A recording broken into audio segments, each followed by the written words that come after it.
This is chapter 2, Virtues.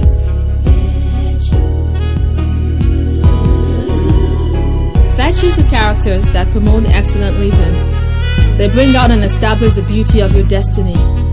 They are principles that will always add color and flavor upon your destiny and make you stand out from the crowd. They also enable to possess the right perspective about life, thereby enabling to harness the best life can offer. They make you a victor over the circumstances of life and not a victim.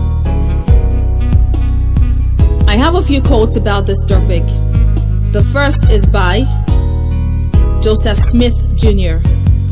and he says, "Happiness is the object and design of our existence and will be the end thereof if we pursue the path that leads to it. And this path is virtue, uprightness, faithfulness, holiness, and keeping all the commandments of God." And the second quote is by Charles Caleb Colton, and he says, "The moral cement of all society is virtue.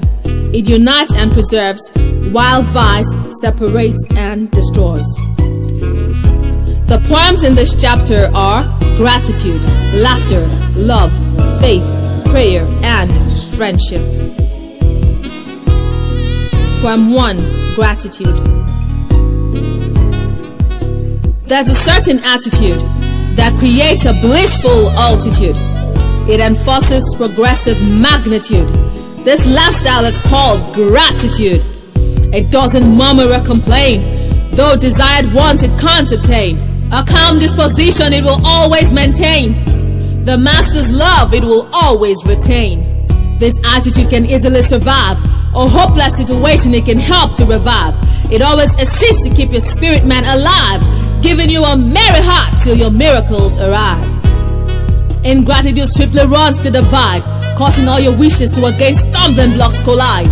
Placing one in discontentment stands to reside, never wanting or searching for what the Creator can provide. Gratitude sets the motion for receiving more and more. Its daily practice never leaves you dry or poor. A grateful person never has a closed door. His means of supply doth run everly sure. Appreciating whatever God and man does for us makes us to possess the speed and stamina of a horse.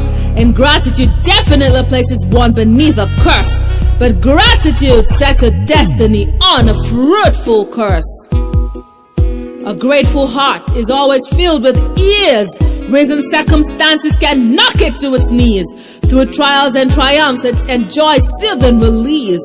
Reason why from its path negativity will always cease. Gratitude bestows upon your destiny fragrances of sweet soulful melody. Its practice eradicates mental agony and prevents you from ever feeling hurt or lonely. This attitude is a God-ordained instruction which will make you to suffer no reduction. It clearly erases every form of obstruction. Gratitude is the recipe for prosperity solution.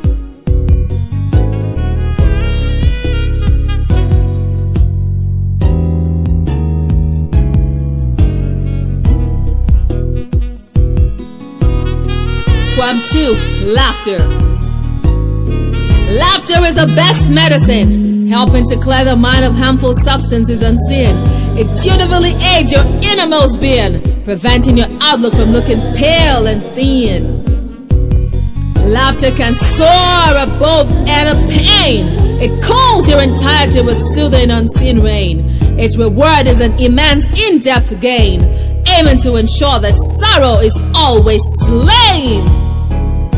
Laughter is a curve that makes your heart wave steady. It empowers your brain to be relaxed, not heady. Whenever it steps in, it eradicates unhappy weather.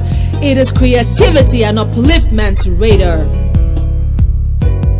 It eradicates negative toxins. Your spiritual embodied always helps to cleanse. It's a perpetual and invigorating self-help rinse. It aids to rid your body of ailments inducing pains. It's a sign of a blissful adornment, signifying inner mental peace and amusement. It's not meant to be a show of disdain or resentment. Anytime, any day, it's a strength-giving supplement. Laughter helps to exercise your lungs and can aid to compose wonderful songs. It reorganizes your view, helping you to stay mentally new. It shows you're stress and bother free, a disposition that's rooted in bountiful glee. Its exclamation can sometimes be hooey! Always a pretty picture it paints for one to see. Laughter is the greatest tonic ever given to man. Its beauty is it never needs a neat or proper plan. It's an act that is never bottled nor canned. Unburdening your being is its utmost helping hand.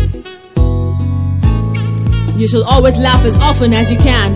It's one of nature's waste eradicating plan. It aids to cool your being like a tension relieving fan, giving the power to be a stable, formidable man. Poem 3, Faith. There's a certain power I've often been told that never forsakes all who to its pillars hold. It enforces productivity for the unwavering, the bold. It never leaves its subscribers out in the cold. Its arms are always fond of the unrelenting to bear. This hold unto its guidelines from the far and from the rare. The scholars and the doubtful are never swift to hear. Its enduring guidance that deals fulfillment's crown to wear. It has the sole power to change your life and take you higher. If you strongly acknowledge it can produce your heart's desire. Undeterred resolution is the zeal it will always require. Let this be embedded in you, minute to minute, hour to hour. Setbacks are part of life's stage and phase. Faith will all your disappointments diligently erase. Its duty is to tactfully set pessimism ablaze. Your sudden rise, your detractors, it will terribly amaze. It never rewards with unwanted gain. Its path leads on to attainment lane. It never survives in a confused brain. Its subjects' expectations it always assists to attain. When you're firmly steadfast and anchored on fate's way, even when it seems your hope suffers a slight delay, if you never from its path go doubtfully astray, beyond your imaginations your focus it will bountifully repay. Doubt covers its victims with a haze of veil, compels expectations to become cold and still. Frustration causes its victims to look sullen and pale. They always look like trees torn apart by stormy gale. Faith always grants your expectation, wanting you to swim in highest jubilation. It will lead you on a journey of detailed observation, inevitable placing your name for merited recognition. It's a sole requisite if you must please God, and He has the supreme right that makes your plans to board. Though part of your anatomy is made from vanishing mud, faith gives you the access to function as a Lord.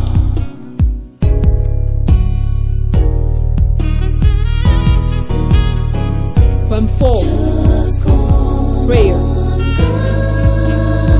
Whenever you call, God must answer. His desire is to see that your life gets better. It's a process that makes your burden lighter. This great exercise is simply called prayer. It supplies you with renewed strength. It brings heaven down to earth. It's the water that cools the blazing earth. Its power is as useful as the life-giving breath. Prayer connects you to divine power, always exalting you from a position that's lower. It safely shields you from a fearful goer and places you in a higher tower. Prayer is expressing one's feelings to God.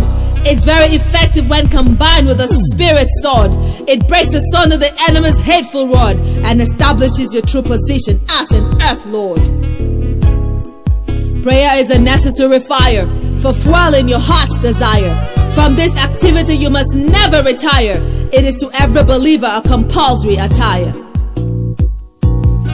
While on earth, Jesus Christ was never tired of praying. Prayers causes heaven and earth to hear what your heart is saying.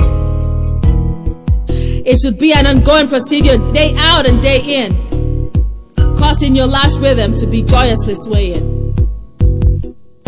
It's very effective when rooted in faith, knowing that no matter what, God can never be late. It causes hindrances to defeatedly abate, making your enemies to at your blessings salivate. Prayer has taken hold of God's willingness.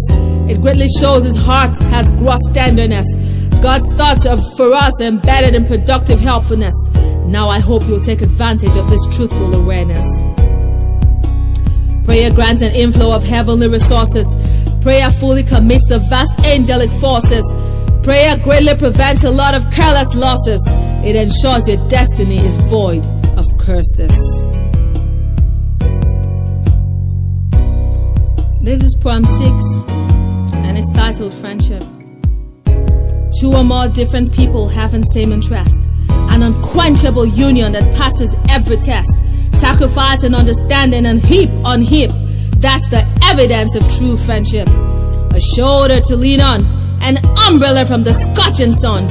In moments of pain, a beacon of hope, a tension relieving mental cleansing soap.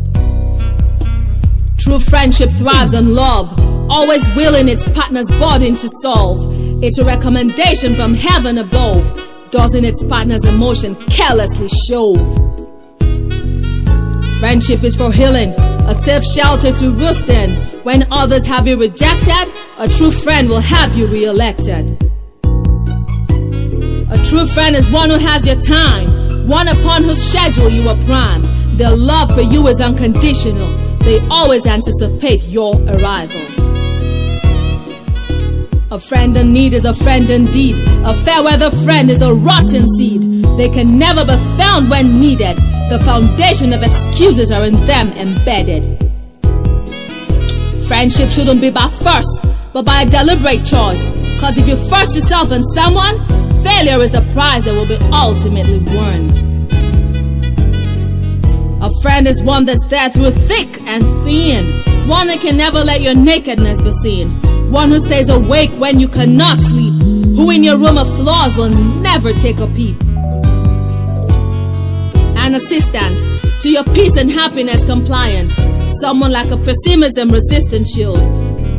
When you're not cooperating, they emotionally bleed. A friend protects you, will always be fair and true, will always walk at the fortifying your view, helping to your zeal for impact constantly renew. When choosing a friend, be careful so you don't embark on the journey of a fool, because living in a fool's paradise is same as sleeping on a bed of ice. Friendship is give and take. When it's one-sided, it will your capacity to break. Loving and being loved in return is like the light that welcomes the entrance of dawn. This is poem 7 and it's titled Love. Love is a force so strong and never judges in favor of wrong. It is kind and suffers very long and never possesses a spiteful tongue. Love is patient, enduring all hurts. It is always blind to vein-infested spots. It helps tolerate all unpleasant thoughts. It is fond of dishing out compassionate shots. Love is precious and enforces a radiance so luscious. It has a depth that runs into the subconscious. It's never bossy or obnoxious. It is the foundation of true Christian character, causing our lives to be bountiful in laughter. Being selfless itself, it never seeks to magnify. Its sea of compassion doth never run dry. The measure of a man's essence and quality is seen in the proportion of his love's quantity. Love is forgiving, abhorring enmity. Its hold can never suffer laxity. Some say love is a dangerous game. Their notion to me clearly has a different name. Their aim is to prove that love leaves an unpleasant stain. But I strongly believe that love washes like the rain. A life void of love is like a reed in the desert, pitifully emotionless, on them compassion you must exert. Love is not discriminatory nor aware of a social strata. Love is always interested in seeking the heart of the matter. Love always has an outstretched arm. Love never puts in the way of harm. Love is soothing like a pain-relieving balm. Love is never noisy, always humble and calm. True love promotes health. It greatly produces wealth. It's the bond that holds all things in place, ensuring you run a firmly positive race. Love is treating others like you will treat yourself. It is never hiding behind a self-centered shelf. Love makes you to bear the burden of another, irrespective if he is a foe or a brother.